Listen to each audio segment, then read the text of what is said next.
खुदारा कोई ऐसा सिस्टम हो जिसमें लोगों को फौरी जो है वो इंसाफ मिल जाए। लोगों के दुनिया से जाने के बाद फैसले हो रहे होते हैं, साल साल आप अपने सिर्फ तकसीम के मामले के लिए सिविल कोर्ट्स में आपके केसेस पेंडिंग रहते हैं। हालांकि होना क्या है, सिर्फ आपकी जो प्रॉपर्टी डिक्लेयर्ड प्रॉपर्टी है सिर्फ उसकी तकसीम होनी होती है। ज़ुबानी हिब्बा का जो कॉन्सेप्ट है हमें उसको कंडेम करना है, उसकी आड़ में बहुत जालसाजी हुई भी है। अस्सलाम वालेकुम नाज़रीन, आप देख रहे हैं बागी टीवी और मैं हूं आपका होस्ट ज़ैनुल आबिदीन। नाज़रीन, पाकिस्तान में ख़वातीन के मसाइल हमेशा ही मर्दों से ज़्यादा रहे हैं और हमेशा ही पाकिस्तान में ख़वातीन को हुकूक के उसूल के लिए ज़्यादा जद्दोजहद करनी पड़ी। आज हमारे साथ मौजूद हैं नबीला हकीम अली खान साहिबा, जो कि सूबाई मुहतसिब पंजाब हैं। वो ख़वातीन के मसाइल को हल करने की तरफ गामज़न हैं और वो ख्वाहिशमंद हैं कि पाकिस्तान की जितनी भी ख़वातीन हैं उनको उनकी जायदाद, उनके वालिदैन की जायदाद में हिस्सा मिले और वो एक बेहतर ज़िंदगी गुजार सकें। मैडम, बहुत शुक्रिया आप तशरीफ़ लाई। Thank you. मैं बहुत खुशी की बात है कि आपने इस टॉपिक को आज लिया है। मैडम, अच्छा मुझे ये बताइए कि जायदाद के मसाइल हमेशा से चलते हैं, तो ये जो मुहतसिब पंजाब है ये क्या ख़ास चीज़ कर रहा है कि जायदाद के मामलात आप कह रहे हैं कि हम 60 दिन में जो है उनको मसाइल को हल करवा के तो ख़वातीन को उनका हकूक़ दिलवाने की कोशिश कर रहे हैं? देखिए, ये एक नया कानून है और ये पंजाब असम्बली से enforcement of women property right act जो है ये मई 2021 में ये कानून पास हुआ है। और ये मैं समझती हूँ कि इसके लिए मैं खराज तहसीन वाली बात यह है कि वज़ीर आला पंजाब ने इसको सीरियसली लिया, इस टॉपिक को, इस इशू को। और प्राइम मिनिस्टर पाकिस्तान का चूँकि स्पेशल फोकस है कि इस बात के ऊपर के जो वुमेन के राइट्स हैं उनको किस तरह प्रोटेक्शन दी जा सकती है। सो एक ग्रेट बड़ा इनिशिएटिव है और बतौर सूबाई खातून मुहतसिब होते हुए मैं समझती हूँ कि ये एक ना सिर्फ एक कानून पे अमल की बात है बल्कि एक सदका जारिया है ये। क्योंकि हम अगर अपना देखें, हम जिस मज़हब से, हमारा इस्लाम हमारे मज़हब की अगर तरवीज हम करें और हम देखें तो कुरान पाक में सूरह निसा की जो आयत है उसमें तो बहुत पहले हमारे अल्लाह ने ख़वातीन के हकूक़ की वज़ाहत कर दी और उसके वरासती हक़ उसको किस तरह मिलना है, वालिदैन की वफ़ात के बाद बच्चियों को और लड़कों को किस तरह से उनका, जैसे ये 2 हिस्से लड़के के हैं तो एक हिस्सा लड़की का है, ये तो हमारे अल्लाह ने पहले से फरमा दिया है। लेकिन यहाँ पे कुछ कल्चरल मसाइल भी हैं, रिलीजन कुछ हमारे कल्चरल मैं समझती हूँ इश्यूज़ तो हैं ही हैं। कुछ मैं समझती हूँ कि हमारे जो माइंड सेट हैं वो अब इस तरह के हो चुके हैं कि एक खातून को हमने जब पढ़ा दिया है या उसकी शादी कर दी तो उसको मजीद शायद किसी चीज़ की ज़रूरत बाकी नहीं रहती। मतलब वो जो हम जहेज़ वगैरह में हम समझते हैं कि हम उनका हिस्सा हमने जी जहेज़ दे दिया तो सब कुछ दे दिया, बस दैट्स इट। कुछ बेसिक क्वेश्चन है, मैं अगर जी प्लीज़ रैपिड फायरली आपसे करना चाहूँगा।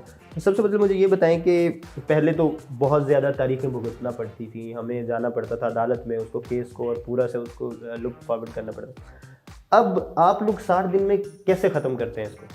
जी, इसका प्रोसीजर ये है कि जैसे ही हमारे पास आप कोई एप्लीकेशन को खातून फाइल करती है, जो थ्रू डाक हो सकती है, थ्रू ईमेल हो सकती है, थ्रू वेबसाइट हो सकती है और खुद कोई पर्सनली भी इसको फाइल कर सकता है एप्लीकेशन। और दूसरा तरीका, हमने जो कुछ थोड़ी सी प्रैक्टिसेस की हैं कि हमने दूर दराज इलाकों में, ख़ास तौर पे डीजी खान में हमने अपना एक सब ऑफिस जो है उसको कायम कर दिया है ताकि लोगों को दूर लाहौर सिर्फ कंप्लेंट फ़ाइल करने के लिए ना आना पड़े। और इसी तरह हमने भावलपुर में एक अपना ऑफिस कायम कर दिया है। तीसरा, हमने साहिवाल, क्योंकि मेरा अपना शहर है तो मैं वीकेंड जाती हूँ तो मैंने एक वहाँ पर डीसी ऑफिस में एक सब ऑफिस कंप्लेंट्स ऑफिस खोल दी। ठीक है। सो मकसद क्या है? मकसद है कि स्पीडी जस्टिस, फौरी इंसाफ की बात आप अपने टीवी शोज़ में भी करते हैं और हम भी हर वक्त यही बात करते हैं कि खुदारा कोई ऐसा सिस्टम हो जिसमें लोगों को फौरी जो है वो इंसाफ मिल जाए। लोगों के दुनिया से जाने के बाद फैसले हो रहे होते हैं और फिर एक 20 साल की प्रैक्टिस के बाद फिर अपीलेट फोरम्स के ऊपर बड़ी लंबी प्रैक्टिस है।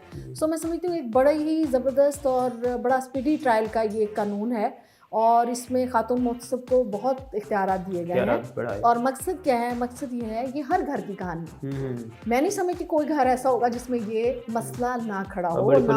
जैसे कोई वालिदैन दुनिया से जाते हैं तो फौरी तौर पर प्रॉपर्टी की तकसीम का मसला शुरू हो जाता है। और प्रॉपर्टी की तकसीम के लिए भी आपको मैं बताऊँ, साल बतौर लॉयर, एक कानून की तालिबा होने के, साला साल आप अपने सिर्फ तकसीम के मामले के लिए सिविल कोर्ट्स में आपके केसेस पेंडिंग रहते हैं सही और एक लंबी प्रैक्टिस होती है उसमें। हालांकि होना क्या है, सिर्फ आपकी जो प्रॉपर्टी डिक्लेयर्ड प्रॉपर्टी है सिर्फ उसकी तकसीम होनी होती है। या आपकी अगर ज़रई अराजी है तो उसकी सिर्फ वंडा तकसीम होनी होती है जिसकी निशानदेही आपके रेवेन्यू ऑफिसर ने करनी। लेकिन उसी की प्रैक्टिस में लोग दुनिया में रहते हैं, चले जाते हैं, फिर बच्चे भुगत रहे होते हैं। सो मैं समझती हूँ एक बड़ी ज़बरदस्त किस्म की ये प्रैक्टिस और कानून है। खातून को खुद आने की ज़रूरत नहीं है, खातून बजरिया बेटा भी आ सकती है। अगर कोई भाई उसके साथ है और किसी दूसरे भाई के खिलाफ कंप्लेंट है तो थ्रू वो अपने किसी और भाई के थ्रू भी आ सकती है, किसी फ्रेंड के थ्रू आ सकती है, किसी ऑर्गेनाइजेशन के थ्रू आ सकती है, किसी लॉयर के थ्रू आ सकती है। So we have so many ways. एक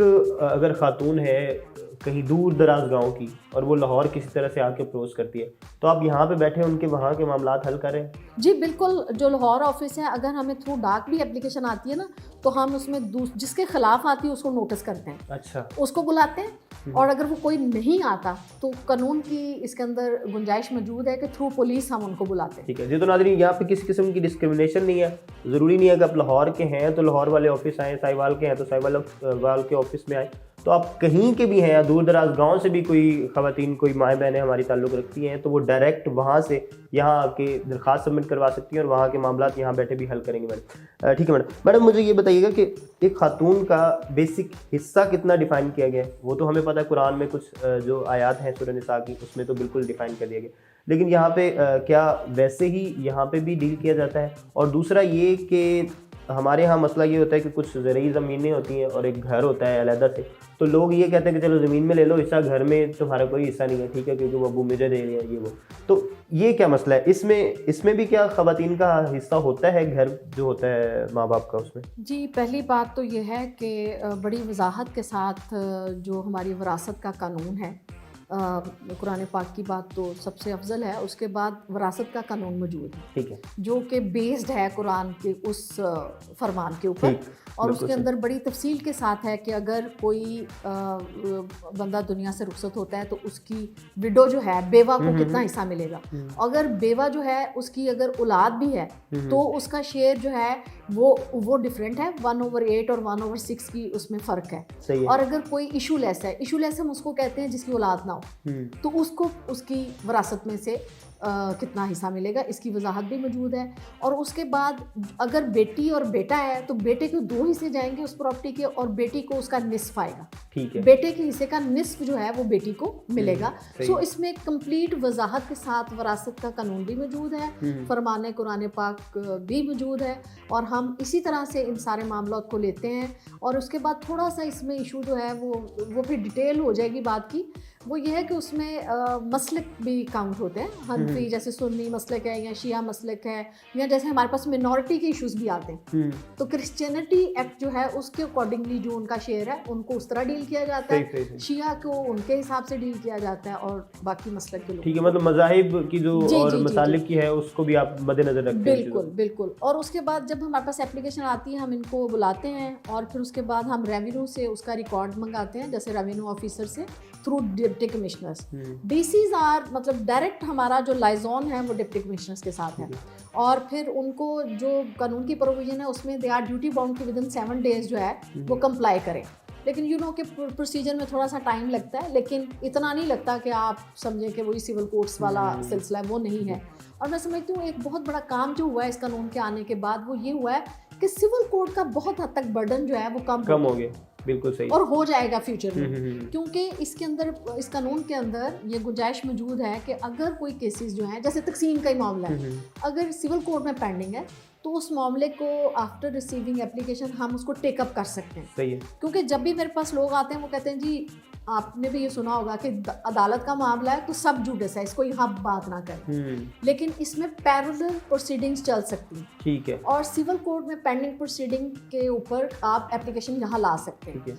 और यहाँ पर मौजूद है कि हम सिविल कोर्ट को लिख दें कि ये मामला जो है summary trial quasi judicial platform है, we are taking this matter in this court, और आप वहाँ पर जो प्रोसीडिंग है उसको टर्मिनेट कर दें या स्टॉप कर दें। तो यहाँ पे हमारे एक मसला और होता है कि कोई भी मामला जब चलने लगता है तो हम लोग अदालत से जाके स्टे ले आते हैं। वेरी गुड, ये बड़ा ज़बरदस्त क्वेश्चन आपने किया है।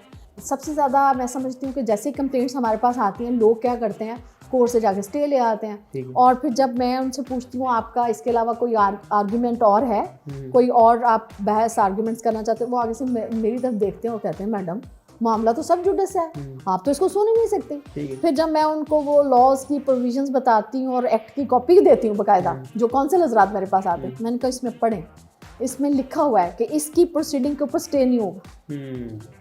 अगर कोई प्रोसीडिंग मेरे पास शुरू हो गई है और उसके बाद स्टे आ रहा है, वो इसके ऊपर लागू नहीं होगा। सेकंड, अगर पहले से भी कोई स्टे मौजूद है और हम समझते हैं कि इसको इतना इन डेप्थ इंक्वायरी की ज़रूरत नहीं है, सिंपल तकसीम की बात है, टाइटल डिस्प्यूट नहीं है, तो मैं खातून मोहतसब उसको टेकअप कर सकती हूँ उस मामले को और उसमें अपनी जजमेंट दे सकती हूँ। अच्छा, एक और चीज़ ये कि अगर एक ही घर है और वही सारी जमा पूंजी थी वालिदैन की और वो छोड़ के गए, तो आपका भाई है और वो ये कहता है कि जी मेरे पास तो कोई और ज़रिया माश नहीं है और यही एक घर है, अब इसको मैं बेच के कहीं जा भी नहीं सकता, ये वो, तो उसको हिस्सा देने के लिए क्या करवाएंगे आप लोग? बिल्कुल, ये बड़ा रेलेवेंट क्वेश्चन है और हमारे पास बहुत ज़्यादा डिस्प्यूट्स जो हैं वो इसी तरह आते हैं। ठीक है। देखिए, उसमें बात बड़ी सिंपल सी है। जब एक चीज़ क्लियर कट हो गई है कि तरका वरासत, चाहे वो इन शेप ऑफ शॉप्स है, इन शेप ऑफ हाउसेस हैं, ज़रई लैंड है, व्हाटएवर, वो सबकी तकसीम होगी। ये नहीं आप कह सकते भाई चुके उनके पास छत ही वही है तो वो बहनों को ना दें। हाँ, उसका तरीकाकार अडॉप्ट कर लें। अगर घर में वो रहना चाहते हैं और उनकी 2 या 4 बहनें हैं, उनको किस्तें करके ग्रेजुअली अपनी लाइफ में उनको उनका शेयर ट्रांसफ़र कर दिया जाए।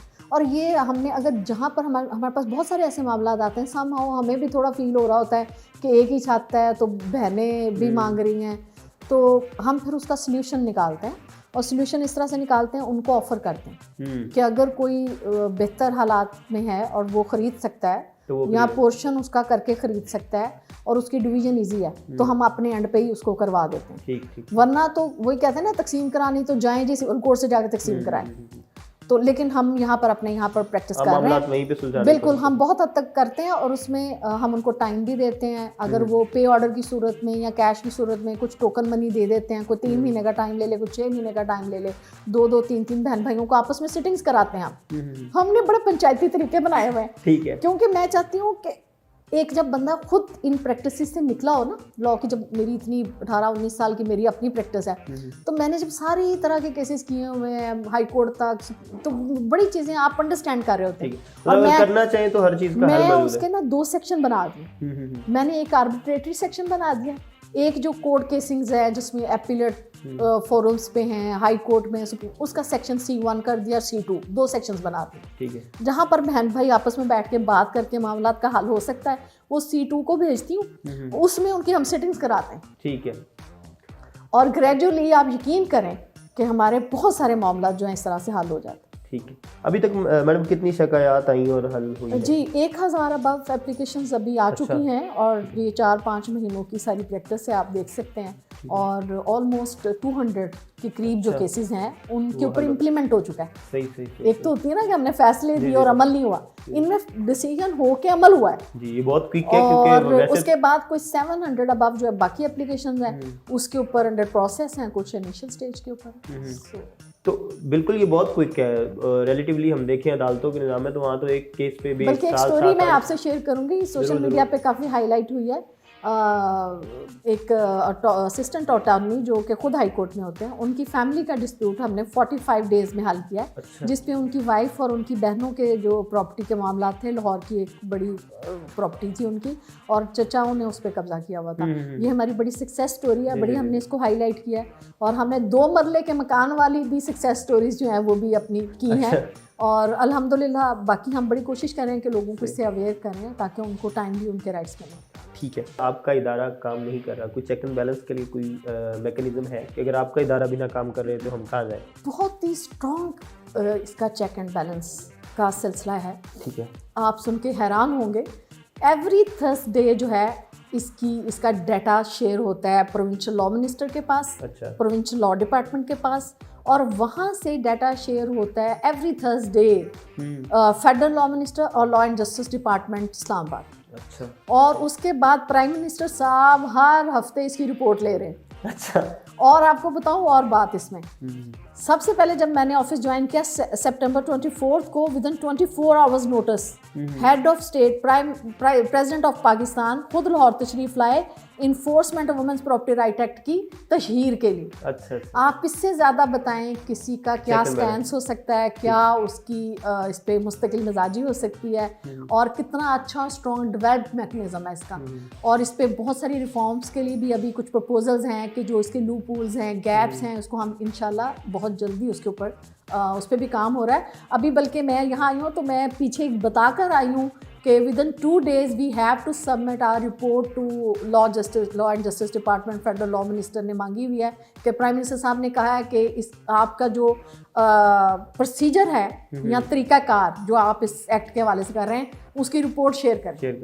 और वो अभी मैं कल इंशाल्लाह वो जो रिपोर्ट अपनी शेयर करूँगी कि हम किस तरह काम करें। हम थ्रू यूनिवर्सिटीज़ में सेमिनार्स के थ्रू कर रहे हैं। मैं अभी सरगोदा यूनिवर्सिटी में करके आई हूँ, वहाँ ओपन कोर्ट में डीसी कोर्ट में हियरिंग करके आई हूँ।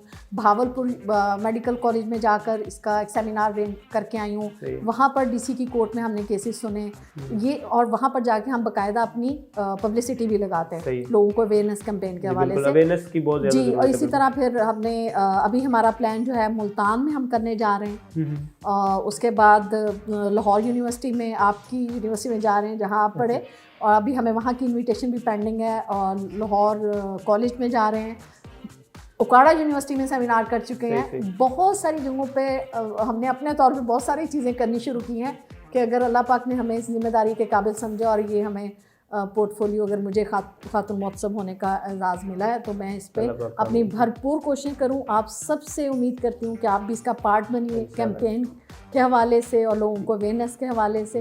और मैं बार्स में भी जा रही हूं, अभी सरगोदा बार में भी मैं अपने लॉयर्स कम्युनिटी को इसके ऊपर एक वहाँ पर आगाही सेमिनार करके आई हूँ, और वहाँ बड़ा ज़बरदस्त उसको अप्रिशिएट किया गया है। क्योंकि जब लॉयर्स हमारे पास दूसरे डिस्ट्रिक्ट से आते हैं ना तो वो बड़े सरप्राइज होते हैं कि ये क्या है जी, सिविल कोड को आप नहीं मान रहे, कोर्ट प्रोसीडिंग को आप नहीं मान रहे, और यू आर टेकिंग एवरीथिंग।